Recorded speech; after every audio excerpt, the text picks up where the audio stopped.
Olá, você adivinha de quem era esse escritório aqui? Eu vou dar umas pistas. Ele dizia que a ciência é irmã caçula da arte, talvez bastarda. Adivinhou? Quem o conhecia dizia que ele era modesto, irreverente, gostava de música caipira, era apaixonado pelas 4 filhas, amante da natureza. Foi homenageado por Carlos Cachaça e Cartola no samba enredo da Estação 1ª de Mangueira no Carnaval de 1947. Adivinhou? O trabalho dele deu impulso à pesquisa científica no Brasil e foi o que levou à criação do Centro Brasileiro de Pesquisas Físicas, o CBPF, e o Conselho Nacional de Pesquisas. Não adivinhou, não? Eu estou falando do físico César Lattes, o nosso homenageado do Globo Ciência de hoje.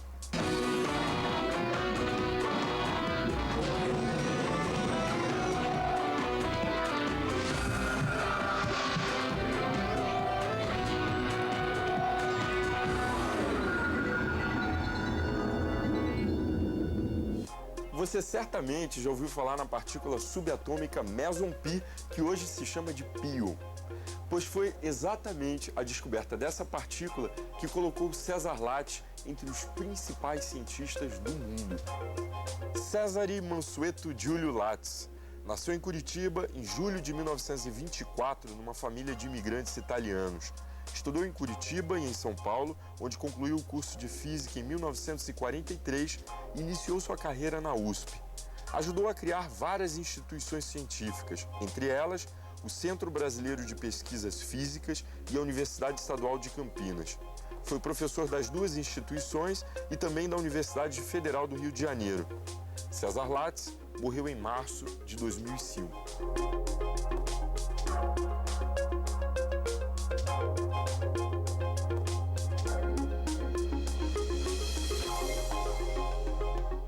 Quem vai conversar comigo é Maria Carolina Lattes, uma das filhas de César Lattes. Como é que era o César Lattes em família? No começo, quando a gente era criança, até uma adolescência, era uma pessoa mais severa. Depois, com o tempo, ele foi ficando uma pessoa mais tranquila e na velhice ele foi um avô e um paizão bem gostoso, bem sossegado.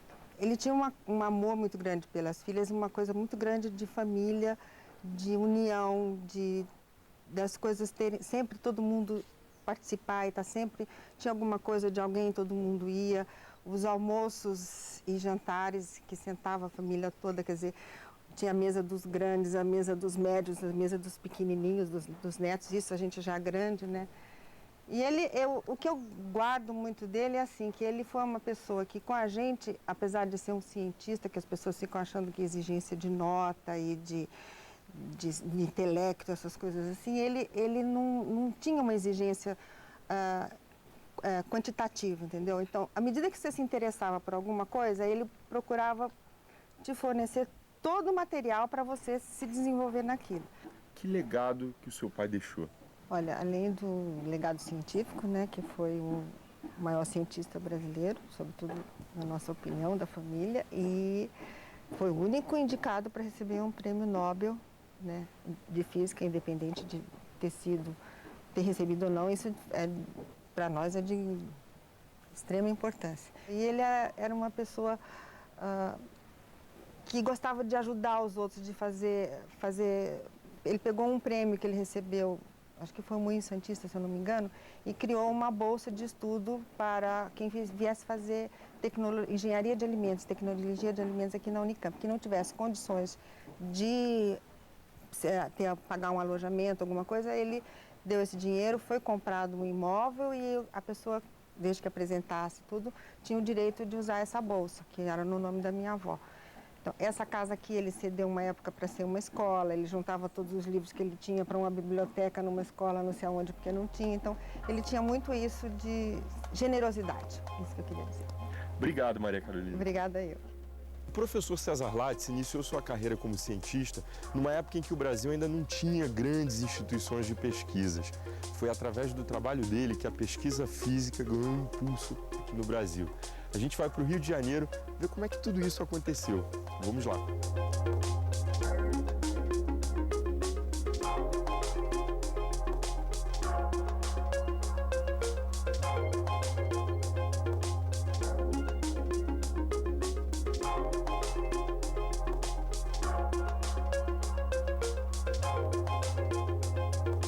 vai conversar comigo é Ana Maria Ribeiro de Andrade. Ela é doutora em História, pesquisadora aqui do Museu de Astronomia e Ciências Afins do Ministério da Ciência e Tecnologia, aqui no bairro de São Cristóvão, no Rio de Janeiro, e é uma especialista em História da Física.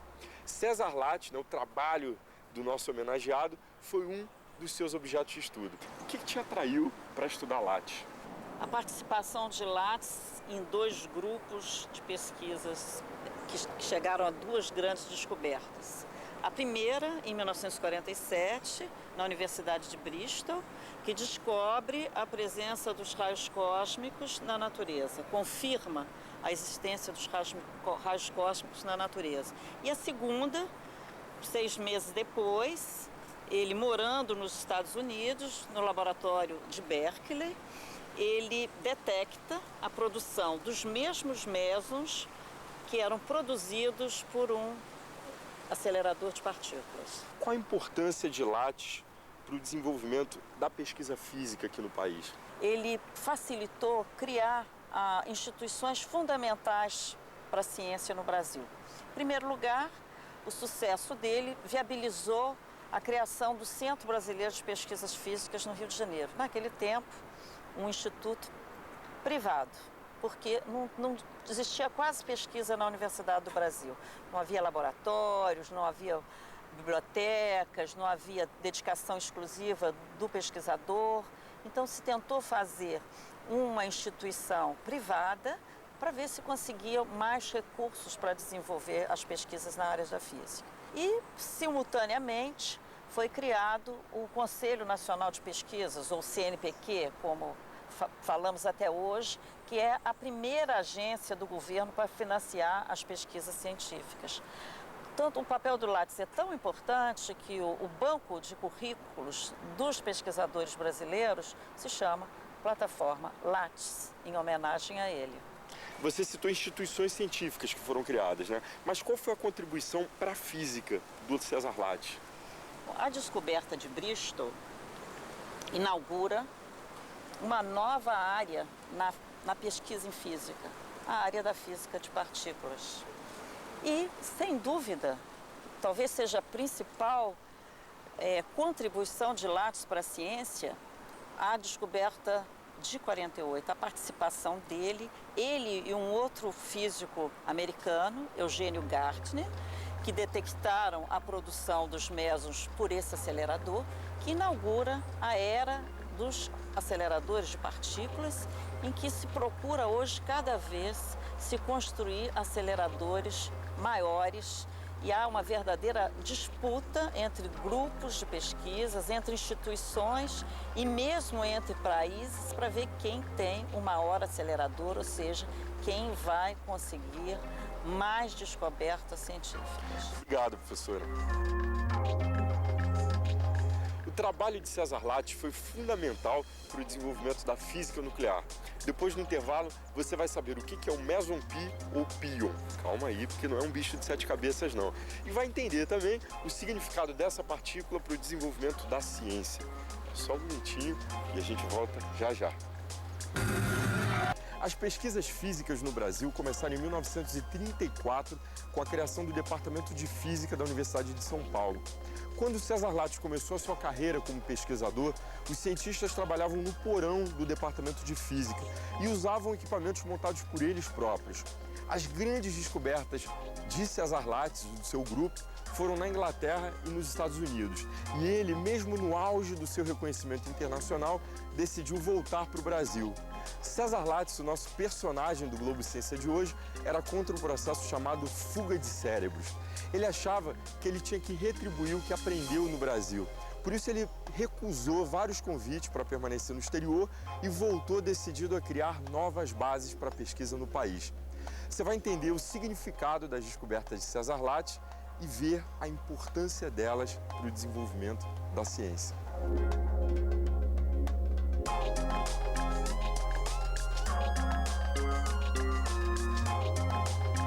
Quem vai conversar comigo é Alfredo Marques. Ele é físico e foi diretor científico do Centro Brasileiro de Pesquisas Físicas, o CBPF. Quais foram as principais descobertas do grupo do qual César Lattes fazia parte? Foi o grupo de Bristol, que E o que eles fizeram de muito importante foi trazer as emoções nucleares para o campo dos instrumentos cotidianos da pesquisa científica.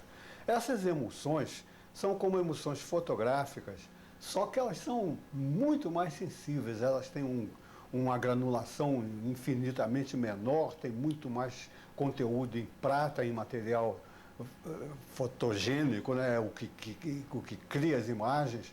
E esse grupo de Bristol, então, transformou essas emoções nucleares num instrumento de pesquisa valioso, onde você pode identificar partículas, porque você pode ver num microscópio a trajetória deixada por partículas carregadas, pode medir vários atributos delas, como a energia, a massa, a velocidade. Como é que ele chegou ao meson pi, ou pi 1, como hoje se chama?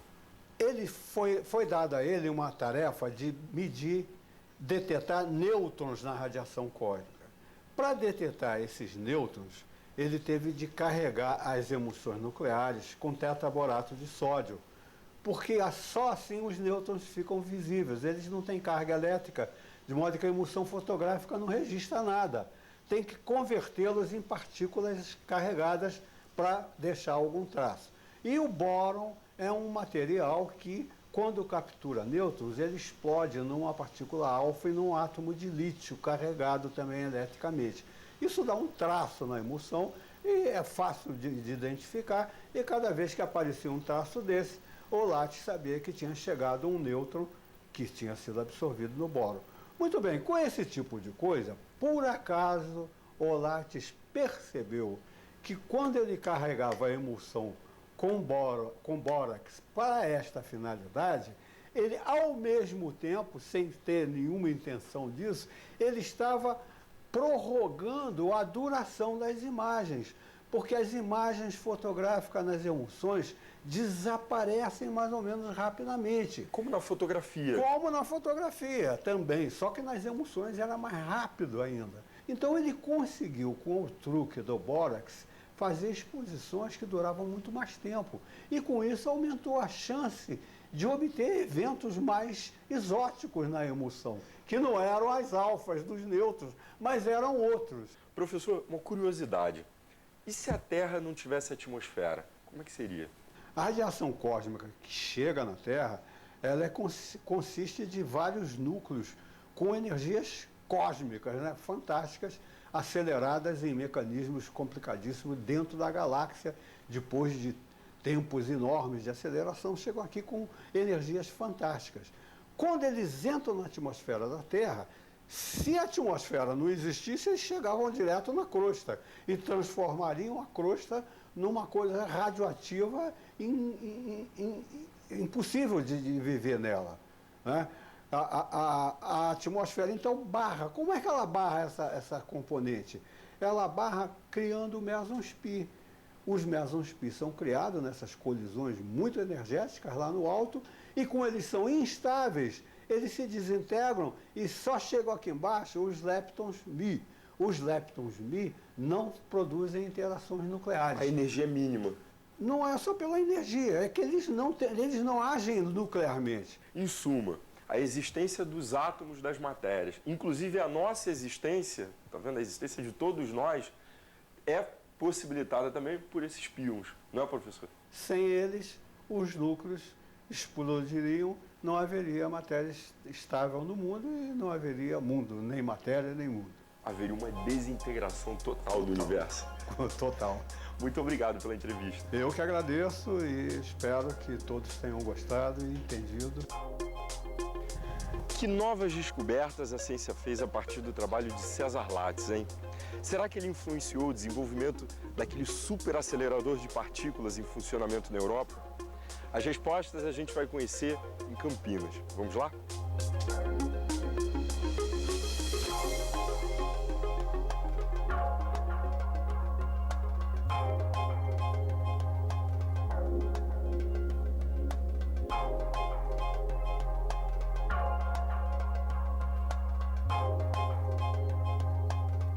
Eu estou na Biblioteca César Lattes, no acervo do nosso homenageado, aqui na Universidade de Campinas. E quem vai conversar comigo é Edson Hiroyuki Shibuya, professor da Unicamp, consultor do Centro Brasileiro de Pesquisas Físicas, o CBPF, e de universidades do Japão e da Bolívia. Ele é doutor e pós-doutor em Física e foi aluno do César Lattes. Primeiro eu queria saber o seguinte, como é que o senhor descreveria o nosso homenageado? Professor Lattes era de uma pessoa de precisão nas palavras, muito preocupado com os termos a serem usados em coisas sérias. Então, ele falava com grande cuidado sobre os termos a serem usados.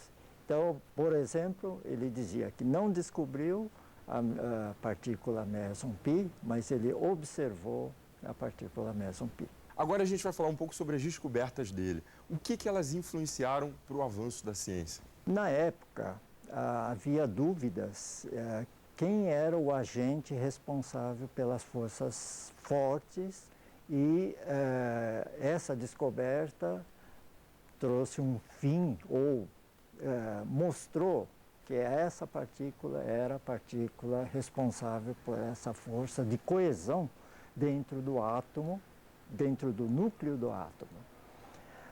Daí para frente, houve todo um desenvolvimento, seja em raios cósmicos, seja em máquinas aceleradoras, para buscar novas partículas ou novas caracterizações do núcleo atômico. Quer dizer, ele foi responsável pelo desenvolvimento da física de partícula e pela era dos grandes aceleradores de partículas. Sim.